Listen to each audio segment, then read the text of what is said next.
so much fun to make.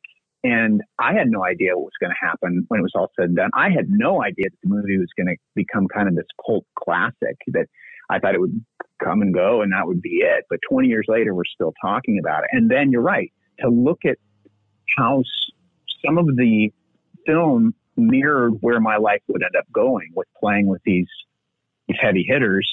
It's just really fascinating and very, very interesting. So you just never know how life's going to turn out. I know.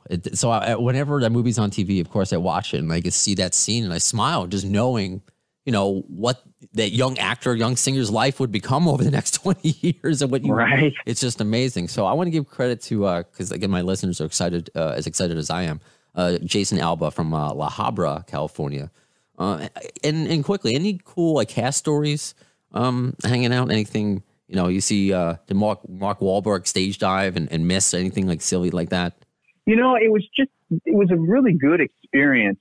And what's interesting is people, I was talking with somebody the other day and they're like, oh, I really enjoyed your acting in that film. I'm like, well, I really didn't feel like I was acting, because you have to look at it from where I was coming from. I was from Spokane, Washington. We're very far removed from the circles, you know, the entertainment circles and Hollywood life. So I was asked to come down and be a part of this thing, which was a total trip.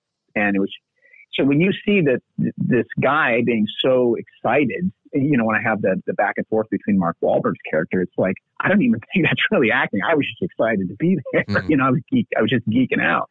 But as far as, so that leads to the answer for your question. There were times when I got to hang out and talk with Jason Bonham and talk with Zach Wilde and Jeff Pilson and you know, just talk music. And they were all so cool. I remember at the end of the film, Zach Wilde brought me into his trailer and we shared a beer together, and he gave me I told him what a fan I was of his guitar playing, and he gave me a box of his, you know, personalized guitar strings and which I still have, you know, I still have in the basement.